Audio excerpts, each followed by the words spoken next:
Surat 1 Petrus pasal yang pertama, ayat yang ke-10 sampai dengan ayat yang ke-12 firman Tuhan. Keselamatan itulah yang diselidiki dan diteliti oleh nabi-nabi yang telah bernubuat tentang kasih karunia yang diuntukkan bagimu. Dan mereka meneliti saat yang mana dan yang bagaimana yang dimaksudkan oleh Roh Kudus yang ada di dalam mereka, yaitu roh yang sebelumnya memberi kesaksian tentang segala penderitaan yang akan menimpa Kristus dan tentang segala kemuliaan yang menyusul sesudah itu. Kepada mereka telah dinyatakan bahwa mereka bukan melayani diri mereka sendiri, tetapi melayani kamu dengan segala sesuatu yang telah diberitakan sekarang kepada kamu dengan perantaraan mereka yang oleh Roh Kudus yang diutus dari sorga menyampaikan berita Injil kepada kamu, yaitu hal-hal yang ingin diketahui oleh malaikat-malaikat. Bapak Ibu yang dikasihi dalam Tuhan Yesus Kristus, perenungan firman Tuhan pada pagi hari ini di bawah tema Anugerah Keselamatan Terbesar. Anugerah Keselamatan Terbesar. Saudara, tema utama surat 1 Petrus adalah Kristus harapan dan teladan kita. Dan salah satu bagian uraian tema ini adalah keselamatan hanya di dalam Kristus. Dan kita bisa melihat ini dalam uraian dari pasal 1 ayat 3 sampai dengan pasal 2 ayat yang ke-10. Para nabi telah bernubuat tentang kasih karunia dan para malaikat juga ingin mengetahuinya. Tetapi kasih karunia itu tidak terbatas pada zaman para nabi, juga melainkan diuntukkan atau ditujukan juga kepada para pembaca surat ini, ya secara khusus jemaat yang ada di perantauan atau orang-orang percaya yang ada di luar Palestina. Dan tentu ini juga menjadi mengingatkan kita bahwa ini juga ditujukan kepada kita. Keselamatan terbesar dianugerahkan kepada kita semua. Nah, ayat yang ke-10 ini dimulai dengan frasa mengenai keselamatan ini atau keselamatan itulah yang diselidiki. Dan ini menunjuk kepada ayat yang ke-9. Ya, yang sebelumnya Petrus telah membahas bagian itu, yaitu tentang keselamatan. Dia ke-9 katakan, karena kamu telah mencapai tujuan imanmu, yaitu keselamatan jiwamu. Saudara, keselamatan di sini berbicara tentang gambaran bagaimana penyelamatan dari bahaya ke tempat yang aman.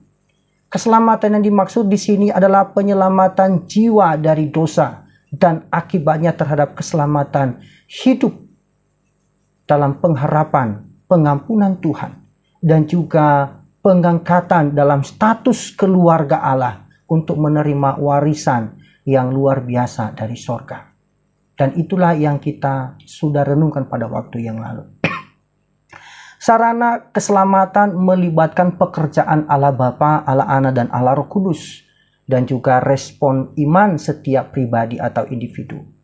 Nah, individu dipilih atau pribadi dipilih berdasarkan prapengetahuan Allah, pengudusan Roh Kudus, dan kematian Yesus sebagai kurban darahnya yang menyucikan, yang mereka yang menanggapi atau meresponi dalam ketaatan iman. Ini yang kita lihat di pasal 1 ayat 1 sampai 2. Dan melalui belas kasihan ini, anugerah Allah yang besar ini, dia menyebabkan orang berdosa yang mati karena pelanggaran dan dosa mereka itu dilahirkan kembali ke dalam kehidupan rohani, sehingga melalui iman di dalam kebangkitan Yesus dari antara orang mati, mereka memiliki kepastian akan masa depan yang melampaui masa depan kehidupan di bumi ini. Ini juga kita melihat di ayat yang ketiga. Warisan yang Tuhan janjikan kepada orang-orang percaya yang akan diterima di sorga di masa depan itu jauh melebihi apapun yang ada di muka bumi ini. Mengapa? Karena sangat berlawanan dengan hukum fisika. Mengapa? Karena warisan yang tidak dapat binasa, tidak tercemar, bahkan tidak dapat layu. Saudara, segala sesuatu yang ada di muka bumi ini bisa tercemar dan bisa membusuk, bisa berkarat, bisa hancur. dan pada akhirnya akan musnah. Ini kita melihat di ayat 4. Tetapi karena langit dan bumi yang ada saat ini itu akan dibinasakan oleh api yang kemudian digantikan oleh yang baru. Langit dan bumi yang baru yang di dalamnya terdapat kebenaran. Nanti kita bisa melihat dalam 2 Petrus pasal 3:13. Warisan masa depan yang luar biasa ini dijaga oleh Tuhan sendiri, sehingga tidak ada yang dapat mengancamnya, apalagi mengambilnya, merebutnya. Saudara yang dikasih dalam Tuhan Yesus Kristus, maka tidaklah heran jika Petrus menyebutkan keselamatan ini sebagai alasan atau dasar untuk bisa bersuka cita, bisa bergembira meskipun sedang dalam kesusahan akibat berbagai-bagai pencobaan yang dialami. Itu kalau kita melihat di ayat yang 6. Dia mengingatkan bahwa untuk membuktikan kemurnian imanmu yang jauh lebih tinggi nilainya dari emas yang fana, yang diuji kemurniannya dengan api, sehingga kau memperoleh puji-pujian dan kemuliaan dan kehormatan pada hari Yesus Kristus menyatakan dirinya. Di ayat yang ke-7. Saudara, kecintaan dan kepercayaan mereka kepada Yesus tidak didasarkan pada pengalaman mereka. Mengapa?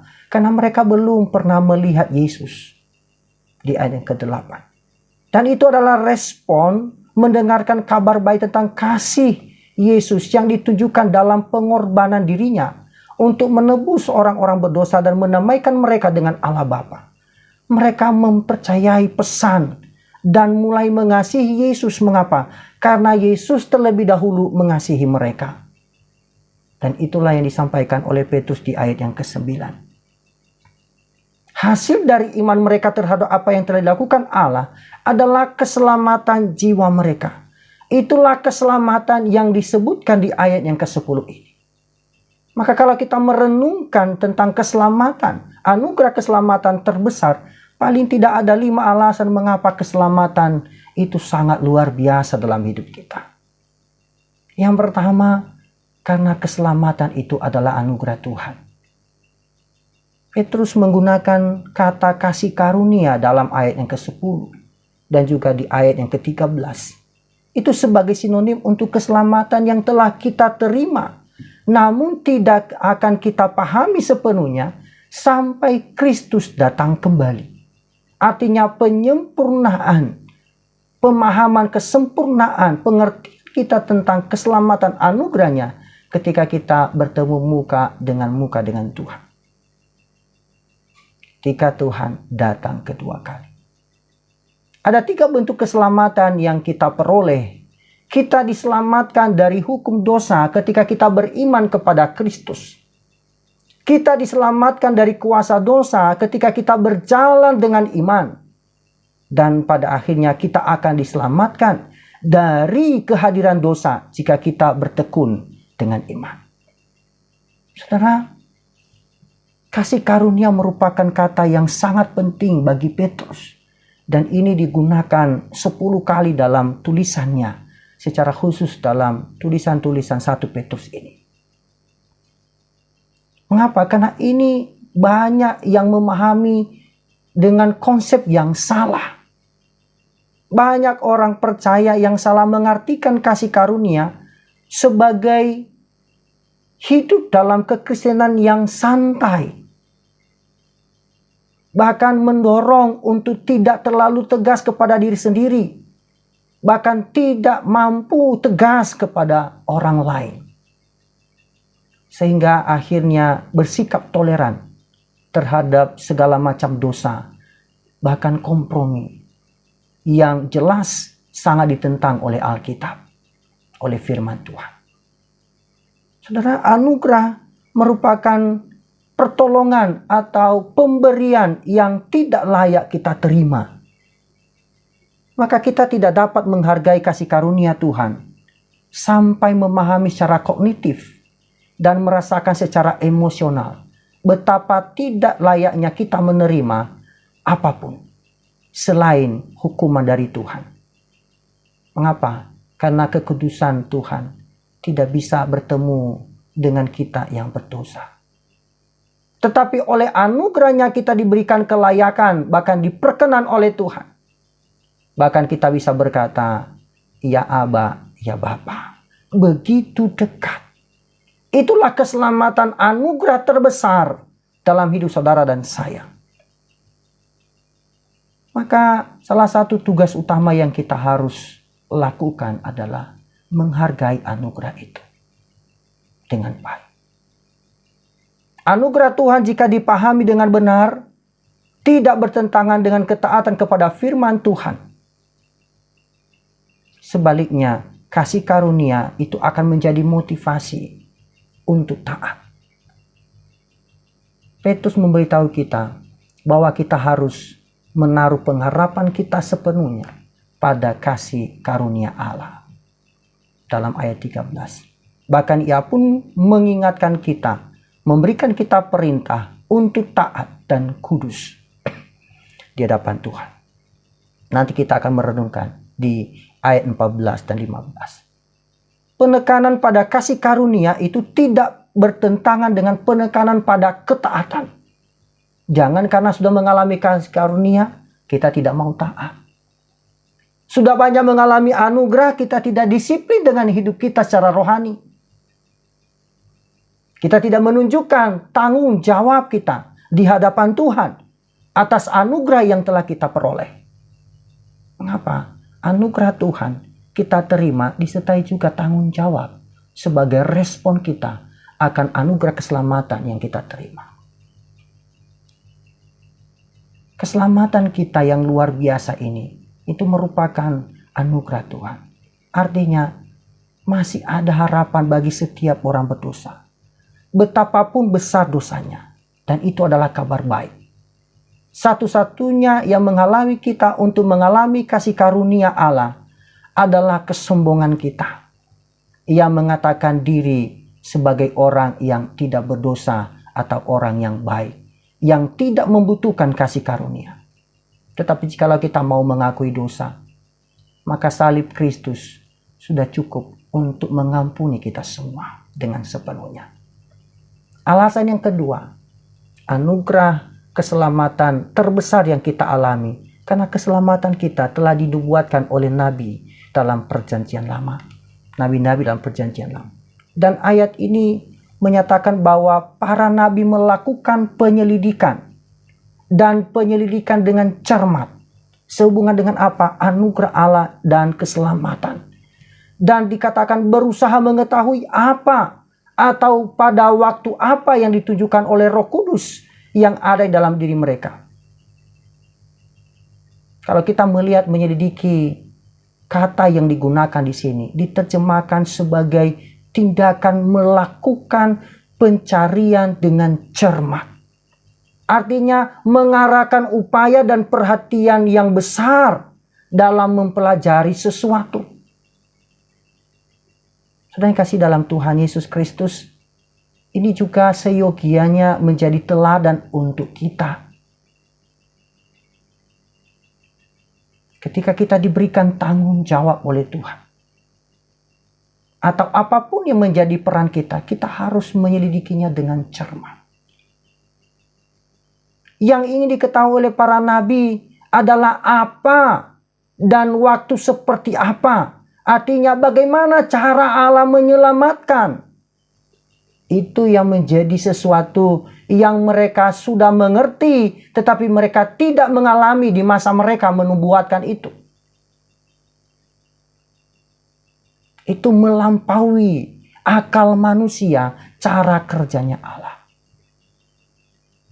Pertanyaan yang muncul adalah apa dan kapan? Mereka sudah mengetahui siapa Mesias itu. Dan waktu serta keadaan yang akan mengidentifikasi tentang Kristus yang akan datang. Sekalipun di masa mereka tidak bertemu dengannya. Saudara, iman mereka melampaui.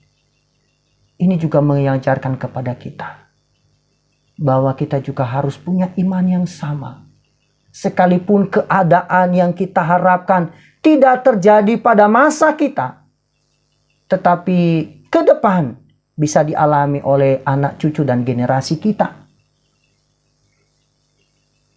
Hasil dari pelayanan yang kita kerjakan mungkin kita tidak rasakan, kita tidak nikmati di masa kita hidup, tetapi dinikmati oleh orang-orang yang kita layani. Saudara, kalau kita menaruh pengertian yang sama terkait dengan anugerah Tuhan dan keselamatan yang Tuhan anugerahkan, maka kita punya peran sama seperti para nabi. Mereka menyelidiki dengan cermat, memberikan perhatian, memberikan daya upaya secara khusus bagaimana menikmati, bagaimana mengalami Tuhan di dalamnya. Bapak Ibu yang dikasihi dalam Tuhan Yesus Kristus, alasan yang ketiga, keselamatan yang kita alami sangat luar biasa karena keselamatan itu ditujukan kepada manusia.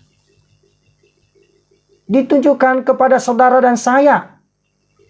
Para nabi bukanlah orang-orang yang jenius pada masa itu dalam bidang agama dan menemukan semua hal terkait dengan kitab suci, tidak.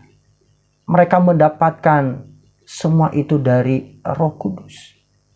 Dan di ayat 11 dikatakan mereka mendapatkan inspirasi dari Allah. Dan itulah yang dijelaskan oleh Petrus dalam 2 Petrus 1:21. Tidak pernah ada nubuat yang dihasilkan oleh kehendak manusia, tetapi oleh dorongan Roh Kudus. Manusia berbicara atas nama Allah. Para rasul tidak mengarang pesan mereka sendiri. Petrus mengatakan kepada mereka, para pembaca, kepada kita, bahwa mereka memberitakan Injil kepada semua itu, kepada semua orang, itu karena Roh Kudus yang diutus dari sorga.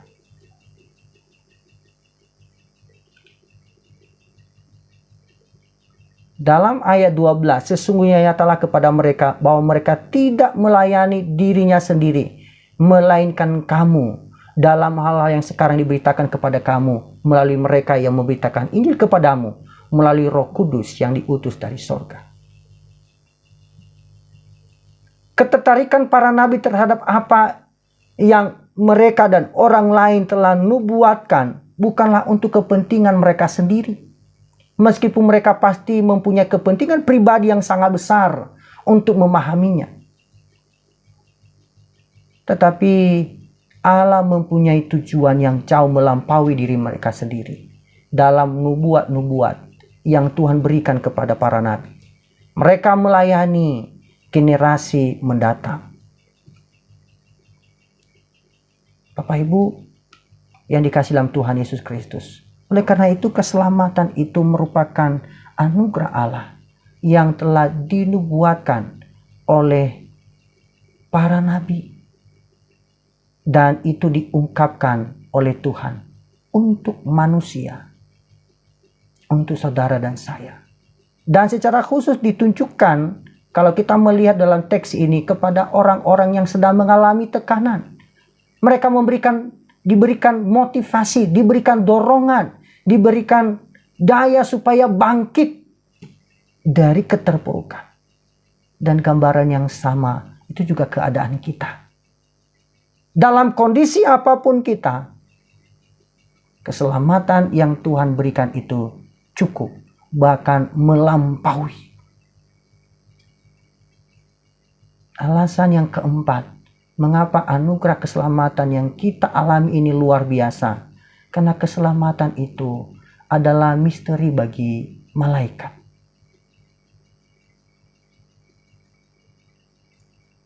Petrus mengatakan bahwa para malaikat pun ingin melihat keselamatan yang kita alami.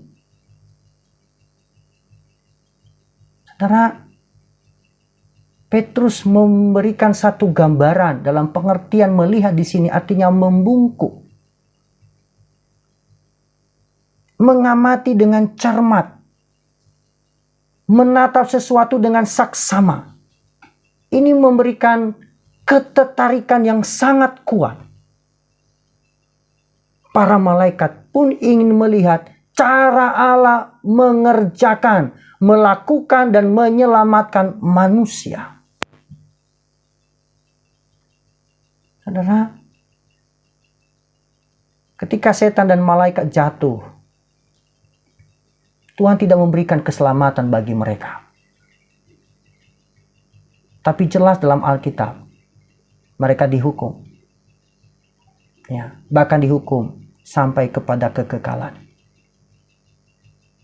Tapi beda dengan manusia. Tuhan memberikan anugerah itu sangat luar biasa. Apapun yang ingin diketahui para malaikat, kita bisa berasumsi bahwa mereka tahu banyak tentang Tuhan. Mereka berdiri di hadiratnya yang kudus. Mereka diutus untuk melakukan kehendaknya. Bahkan mereka mempunyai otoritas dan kekuasaan yang luar biasa. Mereka adalah makhluk ciptaan yang sangat mengesankan. Namun ada sesuatu tentang keagungan keberadaan Tuhan yang Tuhan ajarkan kepada malaikat melalui keselamatan kita. Maka betapa beruntungnya kita bisa menikmati keselamatan yang luar biasa. Alasan yang kelima, keselamatan yang terbesar yang kita alami itu karena keselamatan melibatkan penderitaan dan kemuliaan. Yesus Kristus adalah pusat sejarah dunia. Kedatangannya di dunia ini, kematiannya bagi dosa-dosa kita, kebangkitannya dan kenaikannya ke sorga, dan janji untuk kembali secara jasmani, itu merupakan fakta-fakta terpenting dalam sejarah umat manusia. Tidak ada hal-hal yang bisa menandinginya. Dia adalah pusat dari seluruh kitab suci. Saudara, ketika Yesus yang telah bangkit berbicara kepada orang-orang di jalan Emmaus, hai orang-orang bodoh dan lamban hati, untuk percaya kepada semua yang telah difirmankan oleh para nabi. Bukankah Kristus perlu menderita semuanya itu dan masuk ke dalam kemuliaannya? Saudara, Kristus adalah pusat sejarah bagi manusia. Dan salib merupakan alasan utama Kristus datang ke dunia ini. Saudara yang dikasihi dalam Tuhan Yesus Kristus, keselamatan kita yang luar biasa itu berpusat pada kebenaran yang sangat penting di dalam sejarah, yaitu di dalam Kristus. Maka kita hendaknya dengan sukacita menanggung penderitaan saat ini demi kejayaan di masa depan. Dan kita melihat dalam konteks teks kita, Petrus berpendapat bahwa keselamatan kita begitu besarnya, sehingga apapun yang harus kita tanggung demi Kristus saat ini, tidak ada apa-apanya dibanding dengan kemuliaan yang menanti kita. Sama seperti Yesus pertama-tama dimahkotai dengan duri, kemudian mahkota kemuliaan. Demikian juga kita yang mengikutinya. Kita mungkin menderita saat ini, namun kita telah merasakan keselamatan besar yang dibuatkan para nabi dan yang ingin dinantikan oleh para malaikat. Kita bahkan tidak dapat membayangkan semua kekayaan yang Tuhan sediakan bagi kita, bagi mereka yang mengasihi Dia. Saudara, jadi ketika kita menderita demi Kristus, bertahanlah dengan sukacita. Mengapa? Karena kita mengetahui ada kemuliaan yang ada di depan. Saat kita mempelajari Alkitab, belajar Alkitab, kita memahami rahasia terbesar, yaitu anugerah terbesar dianugerahkan bagi saudara dan saya. Saudara, kita hidup di tengah-tengah dunia ini. Dan Petrus menghendaki supaya orang-orang yang ada di perantauan mengalami Kristus dan mengenal Kristus. Demikian juga dengan kita. Tugas kita adalah supaya orang mengenal Kristus. Mungkin orang tidak mengenal siapa kita, tapi mereka harus tahu siapa itu Yesus. Mereka mungkin tidak mengetahui siapa kita, mereka harus tahu siapa itu Yesus. Mereka mungkin tidak mengenal apa yang kita alami, tapi mereka harus mengenal apa yang dialami oleh Yesus. Mereka mungkin tidak mengenal apa yang dikerjakan oleh Yesus, tapi mereka harus mengalami apa yang sudah dikerjakan oleh Tuhan Yesus. Tuhan memberkati.